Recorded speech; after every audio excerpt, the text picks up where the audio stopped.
तो राधे राधे आप सभी को। तो सबसे पहले मेरे और मेरे ठाकुर जी की तरफ से परमा एकादशी की बहुत बहुत सारी शुभकामनाएं। और ये देखो मेरे ठाकुर जी का परमा एकादशी के दिन का श्रृंगार हो गया है। आप भी अपने ठाकुर जी को इसी प्रकार खूब अच्छे से स्नान कराएं, खूब पूजा करें, खूब नाम जाप करें, सीजनी फल का भोग लगाएं और खूब अच्छे तरीके से करें। और हमारे ठाकुर जी को परमा एकादशी बहुत अधिक प्रिय होती है, क्योंकि ये हमें 3 साल में एक बार मिलती है। और परमा एकादशी कब है, कब पारण समय है, तो परमा एकादशी 11 तारीख दिन वीरवार को है और 12 तारीख सुबह 5:23 से लेके और 8:10 के बीच में पारण समय है। तो इसी तरीके से आप अपनी पारण एकादशी का, परमा एकादशी का नियम पालन करना और अपने ठाकुर जी की अच्छे प्रकार सेवा पूजा करना। और मेरे ठाकुर जी को तो देखो मैं अच्छे प्रकार से, और आप परमा एकादशी की सेवा पूजा के लिए अलग से चौकी भी लगा सकते हो। अगर जो अलग से चौकी नहीं लगाना चाहते हो, आपके मंदिर में जगह है, तो मेरी तरह अलग से मैं चौकी लगा के रखती हूँ। ये देखो अलग से चौकी लगा के रखती हूँ, इस पर मैं पीला वस्त्र बिछा के रखती हूँ। और ये देखो मेरे मंदिर में सभी देवी देवता है। मेरे मंदिर में मेरे श्री विष्णु हरि विष्णु जी भी है, लक्ष्मी जी के साथ, और सभी देवी देवता है। तो मैं अलग से चौकी लगा के कभी भी मैं मेरे ठाकुर जी की और एकादशी की सेवा पूजा नहीं करती हूँ। जो भी करती हूँ मैं अपने मंदिर में करती हूँ। और अगर जो आपको मेरे ठाकुर जी के श्रृंगार और सेवा अच्छी लगे तो वीडियो को लाइक करना, चैनल को सब्सक्राइब करना। फिर मिलते हैं अब एक और नेक्स्ट वीडियो के साथ। राधे राधे, जय श्री कृष्णा। तो राधे राधे आप सभी को। तो आप सभी का स्वागत है सरोज देवी के बाल गोपाल चैनल पे। तो सबसे पहले हम सुबह सवेरे अपने ठाकुर जी को ताली या अथवा घंटी बजा के जगा लेंगे।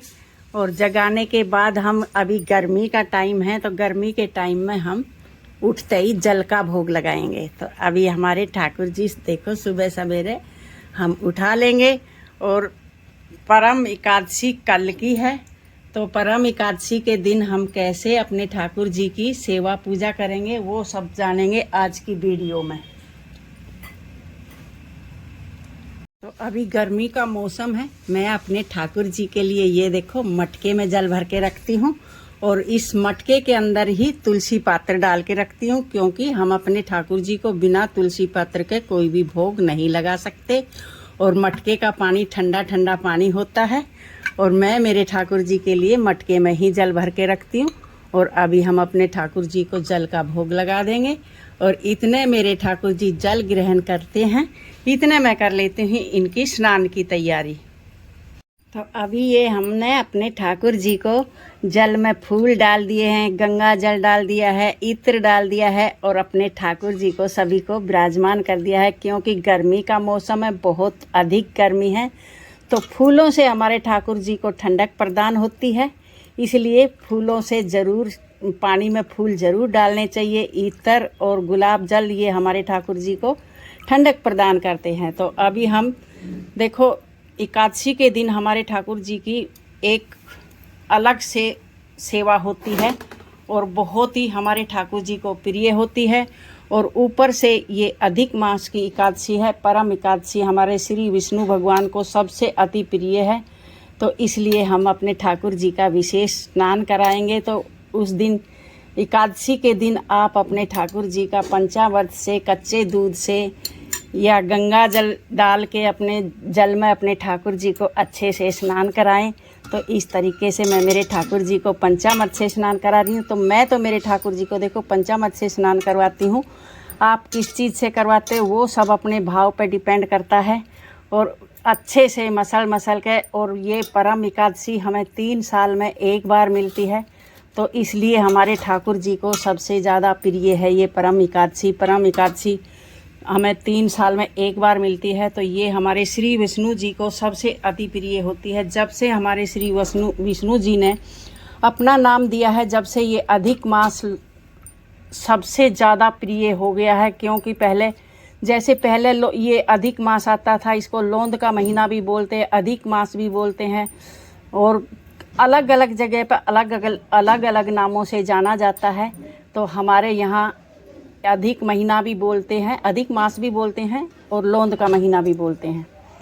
तो आपके यहाँ किस नाम से इस महीने को जानते हैं, कमेंट करके ज़रूर बताना। तो मैं मेरे ठाकुर जी को अभी मैं अच्छे से पंचामृत से मसल लेती हूँ, फिर बताती।